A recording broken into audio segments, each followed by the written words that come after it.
zie ik vertel.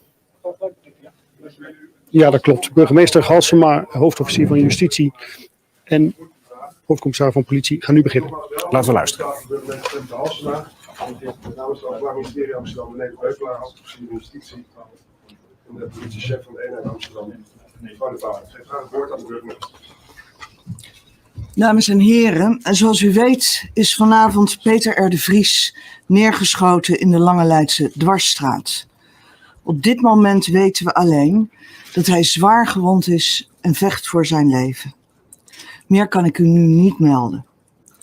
Ons hart en ons medeleven gaat uit naar zijn gezin, zijn familie en zijn vrienden. Peter R. de Vries is voor ons allemaal een nationale held. Een zeldzaam moedige journalist, onvermoeibaar op zoek naar gerechtigheid, volstrekt onafhankelijk en vrij van geest. Hij komt op voor mensen in nood, voor de ouders van een vermoord kind of mensen die ten onrechte zijn veroordeeld. Hij houdt de opsporingsinstantie scherp en daarmee de rechtsstaat op koers. Hij is nog lang niet klaar. Vandaag blijkt de gerechtigheid, ook in ons land, ver te zoeken. Er is een brute, laffe misdaad gepleegd. In de buurt van het Leidseplein waren veel mensen op straat die de schietpartij en Peter R. de Vries hebben gezien. Als mensen er behoefte aan hebben, dan staat slachtofferhulp voor hen klaar. Politie en Openbaar Ministerie doen op dit moment volop onderzoek. En over de stand van dat onderzoek geef ik daarom achtereenvolgens het woord eerst aan hoofdofficier van Justitie René de Beukelaar en daarna aan de hoofdcommissaris Frank Pauw. We zullen beginnen met Frank. Oh. Dames en heren, even voor 7:30 kregen we de melding van een schietincident op de Lange Leidse Dwarsstraat, nabij de uitgang van de studio van RTL Boulevard. Een schutter heeft van dichtbij Peter R. de Vries neergeschoten. Hij is door omstanders en collega's die snel ter plaatse waren aangetroffen en zwaar gewond overgebracht naar een ziekenhuis in Amsterdam. We zijn direct een groot onderzoek opgestart en aan de hand van getuigen en informatie van omstanders hebben we zicht gekregen op een mogelijke vluchtauto. Die vluchtauto is op de A4 ter hoogte van Leidschendam staande gehouden en daarbij zijn ook 2 verdachten aangehouden. Wij denken dat hier ook een mogelijke schutter bij zit. Een derde verdachte is aangehouden op een andere locatie in Amsterdam en zijn rol wordt nog onderzocht. We leven mee met de familie van Peter R. de Vries en stellen alles in het werk om deze zaak op te lossen. Er is een groot rechercheteam aan de slag waarbij we alles op alles zullen zetten om deze laffe daad op te lossen. Allereerst wil ik mijn medeleven betuigen aan Peter R. de Vries en zijn dierbaren. Vanzelfsprekend wordt nu onderzocht wat er precies is gebeurd en wie daarvoor verantwoordelijk is. Bijzonder schokkend wat vanavond heeft plaatsgevonden in het centrum van onze stad. Het laat zien dat de criminaliteit verhardt en dat sommige criminelen nergens voor terugdeinzen. Samen met de politie zullen we er alles aan doen om ervoor te zorgen dat de verantwoordelijken voor de rechter komen. Er is een team grootschalige opsporing opgestart. Dat is de hoogste gradatie in het opsporingsonderzoek. 2 officieren van mijn parket leiden dat onderzoek. Ik begrijp dat u veel vragen zult hebben over beveiliging van de heer De Vries. U weet dat wij daar in de regel geen mededelingen over doen. Ik kan dat nu ook niet doen. Dit alles heeft vanavond plaatsgevonden na een uitzending van RTL Boulevard.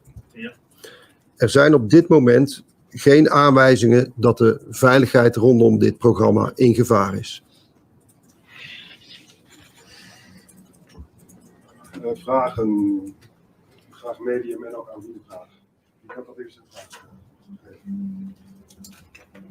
Ja, maar... Vraagje van de Volkskrant. Ja, ik ga toch beginnen over de beveiliging. Had Peter R. de Vries bedankt voor beveiliging, want dat is tot nu toe wat ik van begrepen heb. Ik snap dat u die vraag stelt en wellicht komt daar nog een keer een antwoord op, maar op dit moment ga ik daar niet op in. En dat doen we in de regel nooit met beveiligingsvragen, omdat we ook eventueel anderen daarin niet wijzer willen maken dan ze zijn. Volgende vraag. AT5. Oh, sorry. Oh, sorry. Eerst, daarna Wilson. AT5. Kunt u iets meer vertellen over de verdachte? Nee, dat lijkt me op het ogenblik. Dat is echt nog te vroeg. NOS Journaal. Waar is de derde verdachte aangehouden? Ja, sorry, ik hou me niet een volgorde. Wilson Boldewijn eerst, daarna Joris van Poppel. Burgemeester, u zei hij vecht voor zijn leven. We hebben helaas allemaal die beelden op WhatsApp gezien. De reanimatie. Is hij op dit moment nog wel in leven? Kunt u daar iets over zeggen? Het enige wat wij op dit moment kunnen zeggen is dat hij vecht voor zijn leven. Maar meer informatie bezitten wij op dit moment niet. Iets meer vertellen over de achtergrond en mogelijk motief. Waar zoekt de politie achter? Ja, dat is nu opnieuw te vroeg om allemaal aan te geven. We hebben in ieder geval 3 verdachten aangehouden, wat ik net al aangaf, waarvan 2 op de snelweg op de A4. Ik denk dat die aanhoudingen op het ogenblik heel nadrukkelijk onderzocht worden.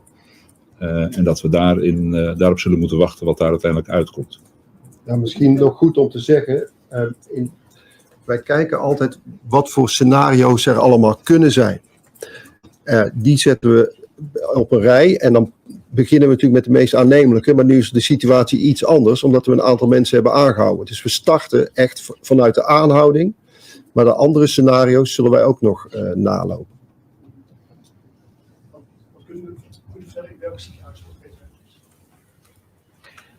Het lijkt mij om redenen van privacy beter om dat niet te zeggen.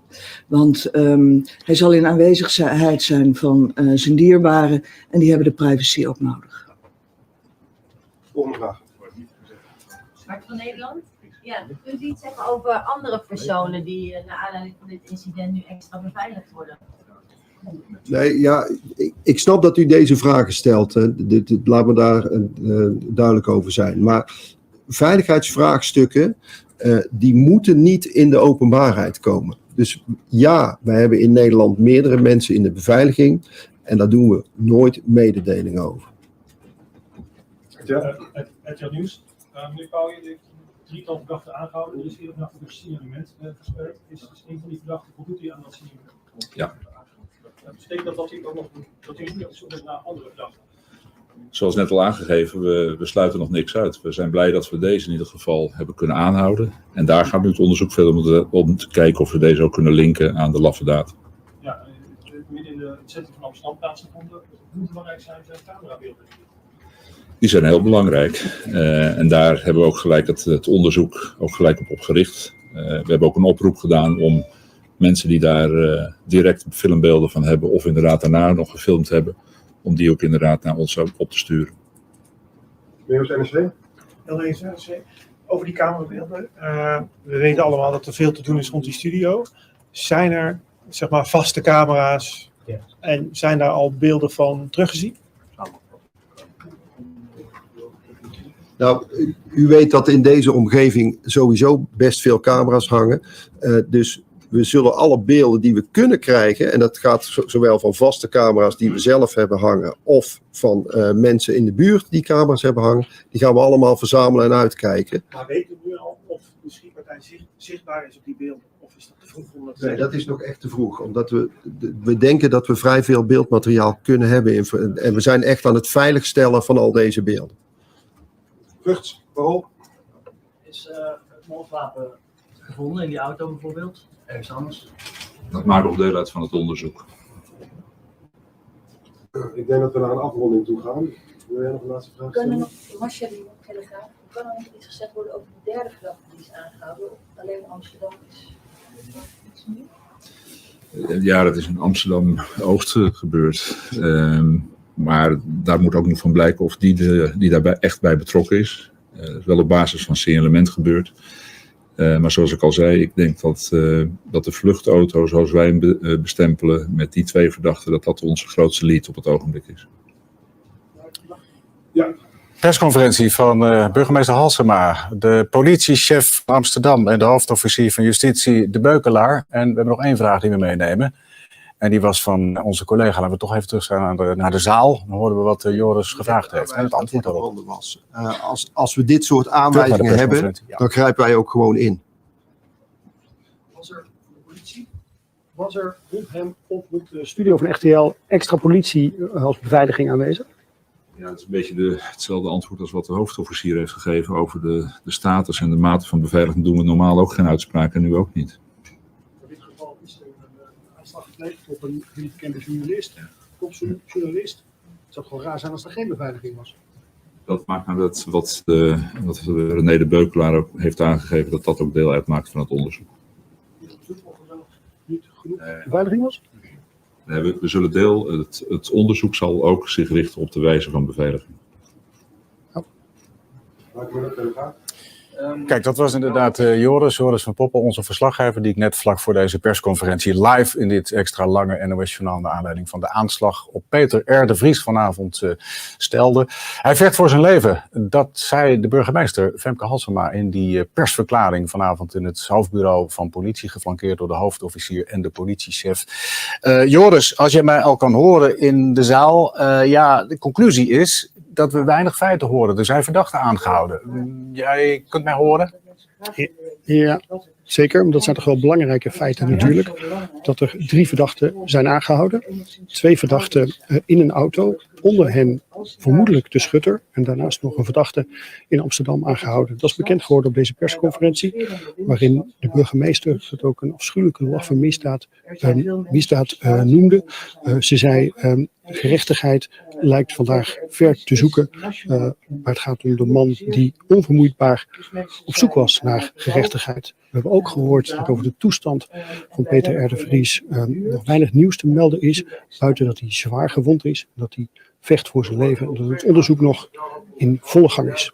Ja, en ze willen ook niet zeggen waar precies nou die verdachten zijn opgepakt. Ook op vragen van jou het motief wat er mogelijk achter zou zijn. Ze laten alles open. Mm-hmm.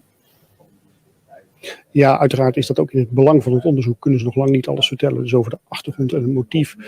Daar werd nu nog niks over gezegd natuurlijk. Wel zeiden ze dat het onderzoek eigenlijk wel vrij snel gaat. Omdat ze in ieder geval 3 verdachten hebben opgepakt. Onder wie dus mogelijk de schutter. En dat geeft, zei de hoofdofficier, geeft wel een duidelijke lijn naar het onderzoek. Normaal zo'n onderzoek beginnen ze heel breed. Maar dit kunnen ze al vrij specifiek één bepaalde groep gaan onderzoeken. Maar ja, wie dat is, wat de achtergrond van die mensen is, daar werd inderdaad niks over bekendgemaakt. Nee. Vanavond was de aanslag, Joris. Laten we even in een paar zinnen samenvatten wat er gebeurd is. En ook even vertellen over die aanhouding. Want daar hebben we ook beeld van wat we kunnen laten zien. Vertel. De aanhouding, dat zien we nu. Ja, die aanhouding was op 2 plekken. Op 1 plek op een snelweg in de buurt van Utrecht. De A4, daar is een auto staande gehouden.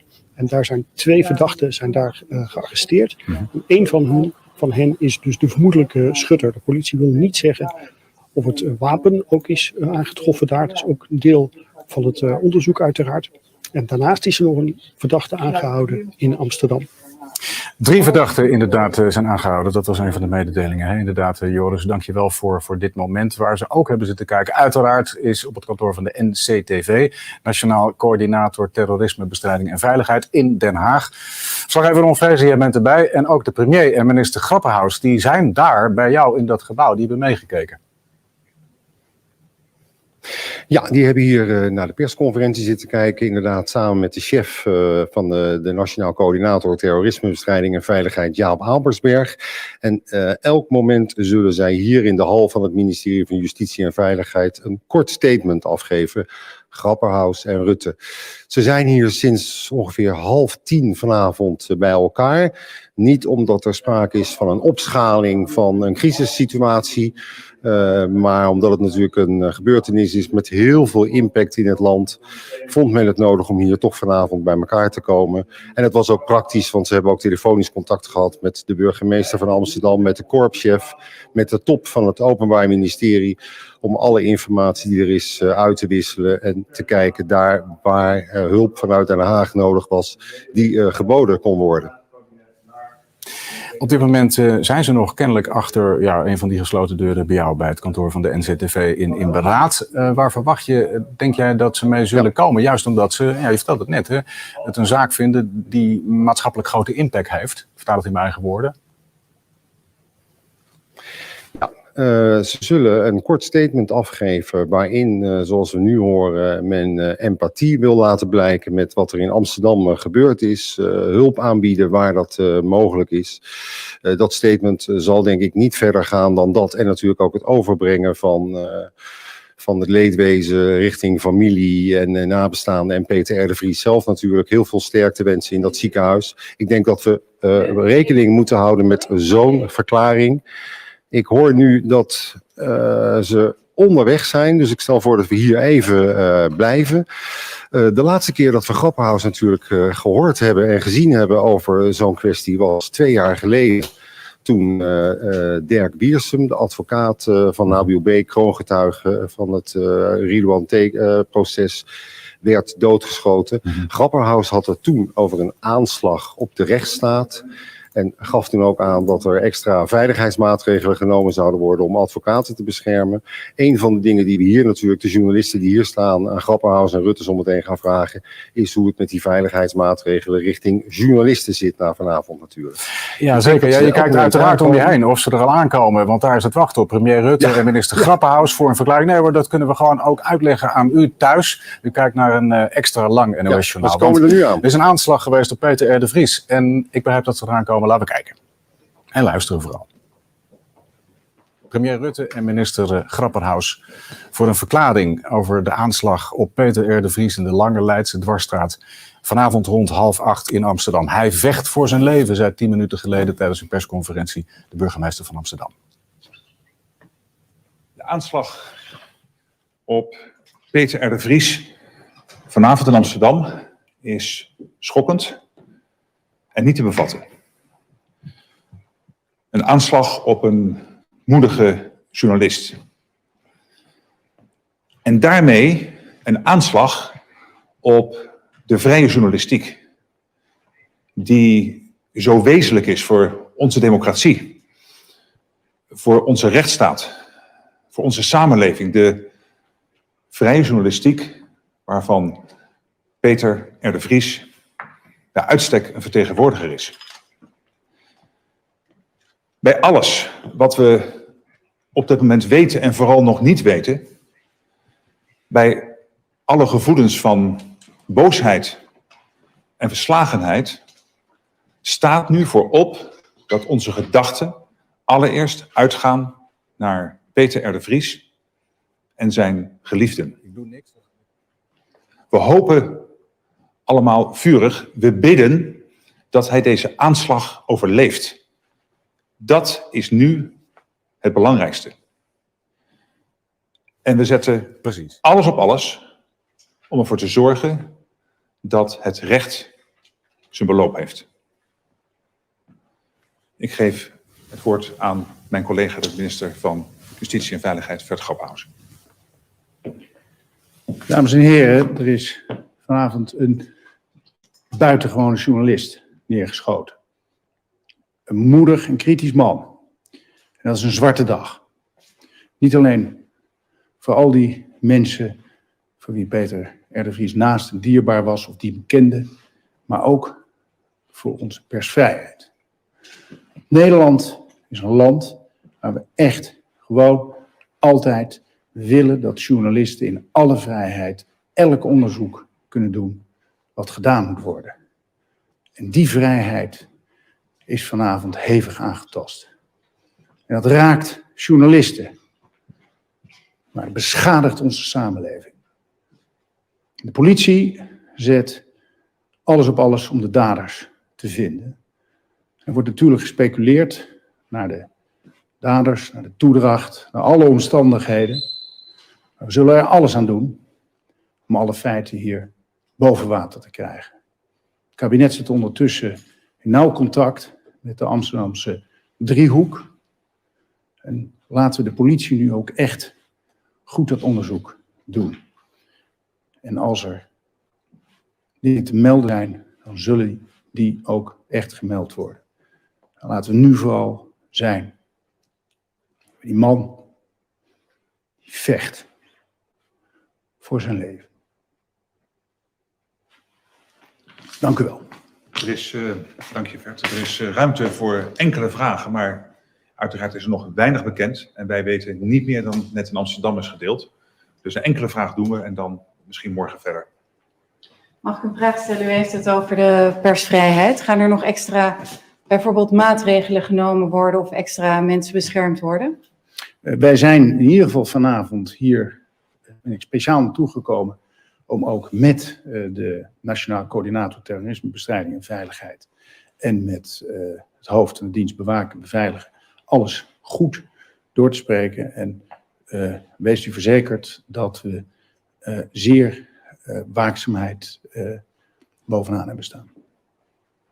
Ik kan daar verder geen uitlating over doen. Meneer Grapperhaus, klopt het dat Peter R. de Vries zelf niet beveiligd wil worden?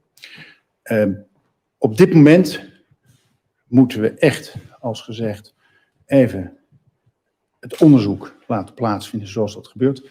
Alle feiten die relevant zijn, zullen naar boven komen, zullen ook gewoon verantwoord en bekend worden. En op dit moment geldt in ieder geval voor ons heel erg dat we bidden voor Peter R. de Vries en in gedachten bij zijn naasten zijn. Ik zag bij u en de premier de emotie die heel veel Nederlanders denk ik op dit moment hebben en voelen. Kende u hem persoonlijk? Kent u hem persoonlijk? Ik heb de heer de Vries persoonlijk ontmoet. Ik vond het een bewonderenswaardige strijder. Altijd toen ik hem ontmoette, en hij is er nog, maar echt een strijder tegen onrecht en altijd opkomend voor de onderliggende partij. Meneer Grapperhaus, na de moord op Dirk Wiersum werd gezegd dit nooit weer. Is er genoeg gebeurd wat u betreft sinds die tijd? Want het gebeurt nu toch weer.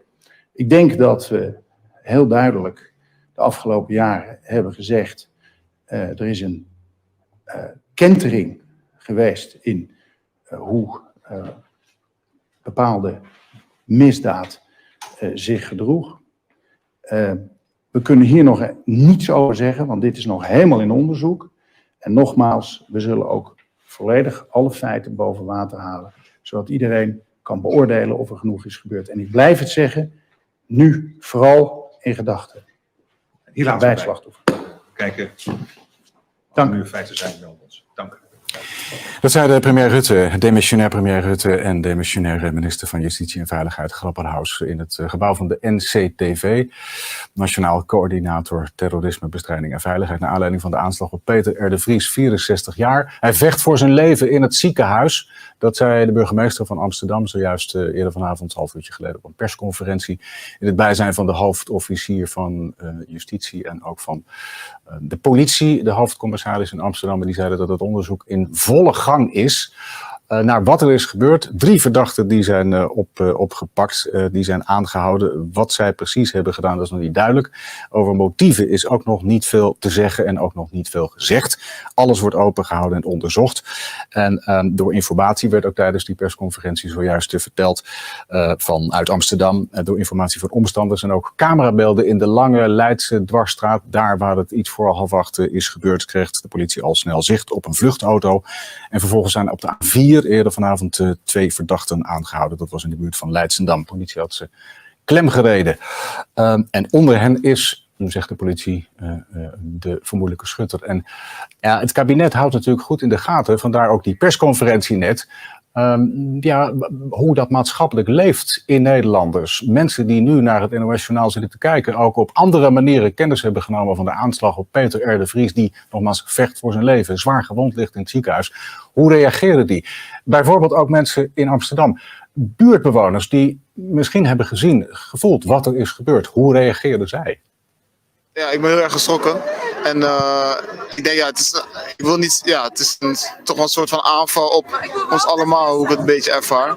En ik heb toevallig vorige week Onno de Jong geïnterviewd, de advocaat van de kroongetuigen. En dat is natuurlijk een collega van Peter R. de Vries. Dus daarom raakt het me nog meer, omdat ik gewoon denk van die mensen hebben echt geen geen grenzen. We kennen geen grenzen. Ze zijn echt bereid om verre stappen te ondernemen om mensen gewoon de mond dood te maken eigenlijk. Ik ben een beetje in shock, moet ik eerlijk zeggen. Echt ontdaan. Ik vind het zo vreselijk. Ja, dat dit gebeurt in deze stad. En dat de onderwereld zo'n greep op deze stad krijgt. Op deze manier. Dat vind ik echt vreselijk. En voor hem persoonlijk ook. Tuurlijk, die man doet gewoon zijn werk. En dat doet hij heel goed. En het moet niet op deze manier afgestraft worden. U zei dus straks, het is een kutstad geworden. Nou, dat vind ik wel, ja. Op dit soort momenten, ja, ik bedoel, ik hou van die stad hoor. Door dik en dun. Maar dit is echt een dieptepunt. Ja, dat is een mevrouw die spreekt over de aanslag op Peter R. de Vries van vanavond. Een brute, laffe misdaad, zo noemde de burgemeester het vanavond tijdens de persconferentie die u heeft gezien in het lange NOS-journaal. Een nationale held en een moedig journalist werd ze genoemd. Arjan Noorlander is in onze Haagse studio. Ja, we zagen je net ook. Er wordt al de hele avond direct daarna via de sociale media en op andere manieren ook gereageerd op die aanslag op Peter R. de Vries. We zagen net een filmpje, moesten we even kort afbreken vanwege het begin van de persconferentie. Vertel even samen als je wilt. Uiteraard hebben we net de persconferentie gezien van de heren Grapperhaus en Rutte, die vooral een emotioneel meeleven was met wat daar natuurlijk nu allemaal Peter R. de Vries, zijn familie en zijn andere betrokkenen op dit moment overkomt. Maar er is natuurlijk ook die vraag die daar ergens achter schuil gaat, namelijk de vraag: wat is hier aan de hand? Wat is hier gebeurd? Had Peter R. de Vries beter beveiligd moeten worden en moeten misschien de komende periode ook andere mensen beter beveiligd worden en zijn er andere maatregelen nodig? De vraag werd net door een journalist inderdaad opgeworpen in de persconferentie. Minister Grapperhaus zei 2 jaar geleden na de moord op Dierik Wiersum: dit nooit meer. Nou, het lijkt er toch op dat dit toch nog een keer gebeurd is, al leeft Peter R. de Vries gelukkig nog wel.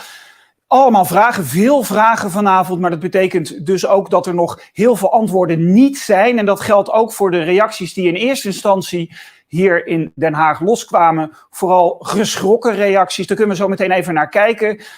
Die reacties bereikten het Binnenhof, terwijl er een debat bezig was over iets heel anders, de voorjaarsnota. Maar als er zoiets gebeurt, dan komt dat natuurlijk ook aan in Politiek Den Haag. Dank u wel, voorzitter. Ik wil heel even vanaf hier stilstaan bij het feit dat Peter R. de Vries is neergeschoten. Ik vind het echt afgrijselijk dat in dit land, nadat er eerst een advocaat is neergeschoten, nu een journalist wordt neergeschoten. Verdere details ken en weet ik niet. Maar ik vind wel, en jullie merken het ook waarschijnlijk aan, maar ik vind het echt onwijs slecht nieuws gewoon voor ons land. Ja, ik wil me bij uw woorden helemaal aansluiten. En ik denk de minister ook. Ja. Laat ik aansluiten bij de 2 laatste sprekers die verwezen naar echt verschrikkelijke berichten die zijn binnengekomen. Nou ja, geschokt natuurlijk wie niet. Ja, het is om stil van te worden. Ik moet me denken aan de eerdere beelden die we van Pim Fortuyn hebben gezien. Het is een aanslag op onze vrije samenleving. Natuurlijk onmiddellijk een flashback naar Pim Fortuyn. Maar recenter naar Dirk Wiersum, de advocaat die is doodgeschoten. En vooral dat laatste, ik denk dat je het ook echt in die hoek moet zoeken. Dat het een aanval is vanuit de onderwereld op die vrije samenleving. En ja, dat is echt hartverscheurend, dat is afschuwelijk en kwaadmakend ook. Wat het specifieke motief ook is, het lijkt erop dat dit een aanslag is op onze vrije samenleving en op het leven van Peter R. de Vries. En wij kunnen niet anders dan dat hardgrondig veroordelen. Kamerleden die reageerden meteen eigenlijk nadat het gebeurd was, nadat het op sociale media werd verspreid, het bericht dat er een aanslag was gepleegd op Peter R. de Vries, misdaadverslaggever, die vecht voor zijn leven. Dat zei de burgemeester van Amsterdam